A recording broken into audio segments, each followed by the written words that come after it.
लीजिए सुनिए जयशंकर प्रसाद की लिखी कहानी प्रतिमा।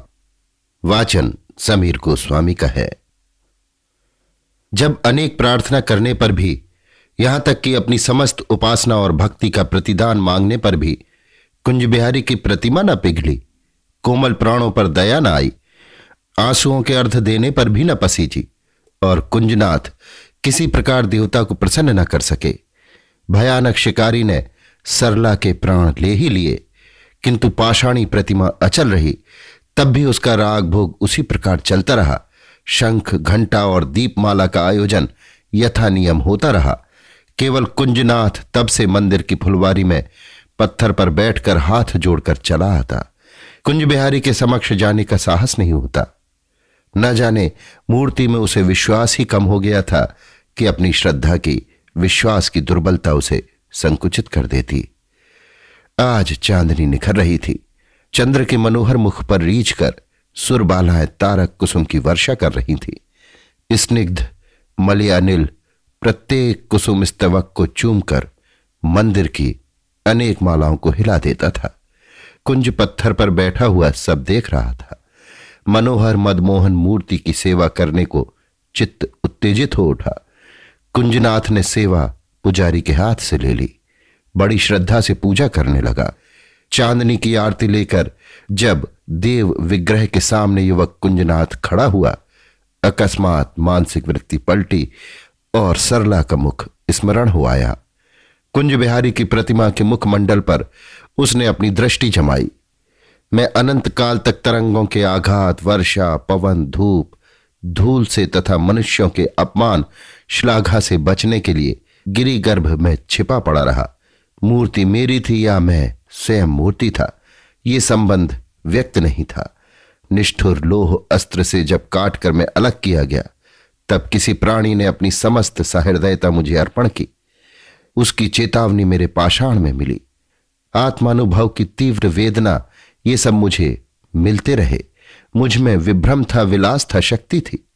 अब तो पुजारी भी वेतन पाता है और मैं भी उसी के अवशिष्ट से अपना निर्वाह। और भी क्या मूर्ति कह रही थी, किंतु शंख और घंटा भयानक स्वर से बज उठे। स्वामी को देखकर पुजारी लोगों ने धातु पात्रों को और भी वेग से बजाना आरंभ कर दिया। कुंजनाथ ने आरती रख दी। दूर से कोई गाता हुआ जा रहा था। सच कह दूं ए बिरहमन, गर तू बुरा न माने, तेरे सनम कदे के बुत हो गए पुराने। कुंजनाथ ने स्थिर दृष्टि से देखा। मूर्ति में वो सौंदर्य नहीं, वो भक्ति स्फुरित करने वाली कांति नहीं, वो ललित भाव लहरी का आविर्भाव, तिरोभाव मुखमंडल से जाने कहां चला गया है। धैर्य छोड़कर कुंजनाथ चला आया। प्रणाम भी नहीं कर सका। कहां जाती है मां? आज शिवजी की पूजा नहीं की? बेटी तुझे कल रात से ज्वर था, फिर इस समय जाकर क्या नदी में स्नान करेगी? हमें बिना पूजा किए जल न पीऊंगी। रजनी तू बड़ी हठीली होती जा रही है। धर्म की ऐसी कड़ी आज्ञा नहीं है कि वो स्वास्थ्य को नष्ट करके पालन की जाए। मां मेरे गले से जल न उतरेगा, एक बार वहां तक जाऊंगी।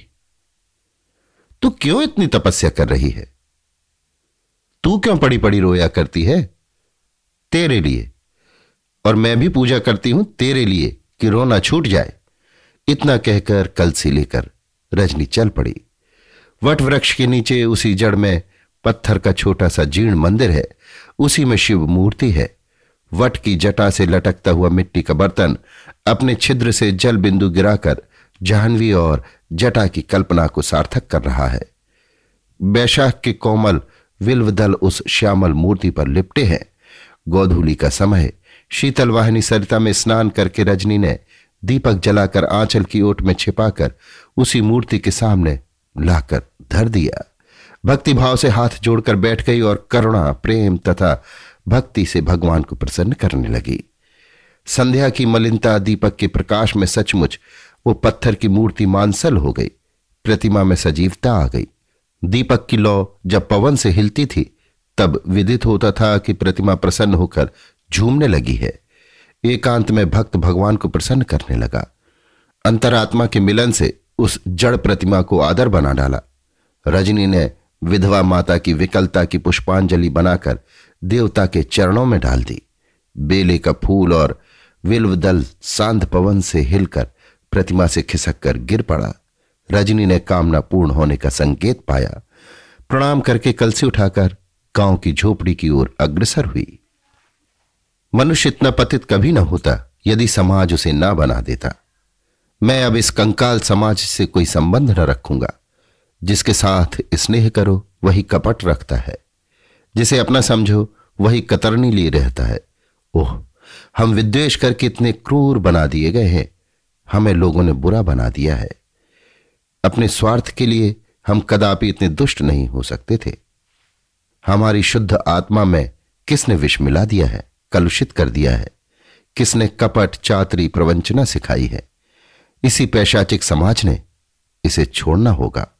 किसी से संबंध ही न रहेगा तो फिर विद्वेष का मूल ही न रह जाएगा। चलो आज से इसे तिलांजलि दे दो, बस। युवक कुंजनाथ आम्रकानन के कोने पर से संध्या के आकाश को देखते हुए कह रहा था। लता की आड़ से निकलती हुई रजनी ने कहा, है किसे छोड़ते हो?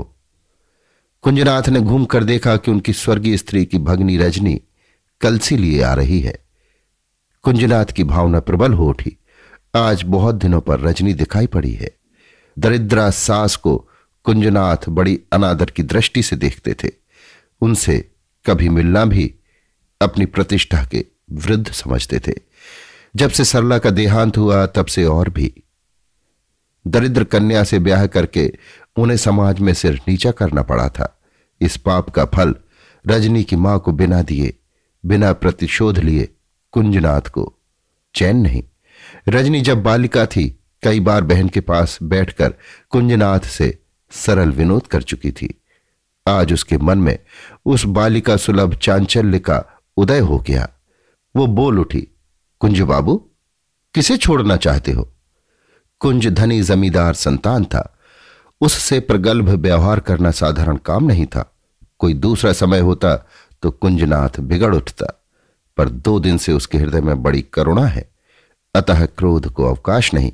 हंसकर पूछा, कहां से आती हो रजनी? रजनी ने कहा, शिव पूजन करके आ रही हूं। कुंज ने कहा, तुम्हारे शिवजी कहां हैं? रजनी, यहीं नदी के किनारे। कुंज, मैं भी देखूंगा। रजनी, चलिए। दोनों नदी की ओर चले। युवक ने देखा भग्न मंदिर का नग्न देवता न तो वस्त्र, न अलंकार, न चांदी के पात्र, न जवाहरात की चमक। केवल श्यामल मूर्ति पर हरे हरे विल्वदल और छोटा सा दीपक का प्रकाश। कुंजनाथ को भक्ति का उद्रेक हुआ। देव मूर्ति के सामने उसने झुककर प्रणाम किया। क्षण भर में आश्चर्य से कुंज ने देखा कि स्वर्गीय सरला की प्रतिमा रजनी हाथ जोड़े है और वो शिव प्रतिमा कुंज बिहारी हो गई है। अभी आप सुन रहे थे जयशंकर प्रसाद की लिखी कहानी प्रतिमा। वाचन समीर गोस्वामी का था।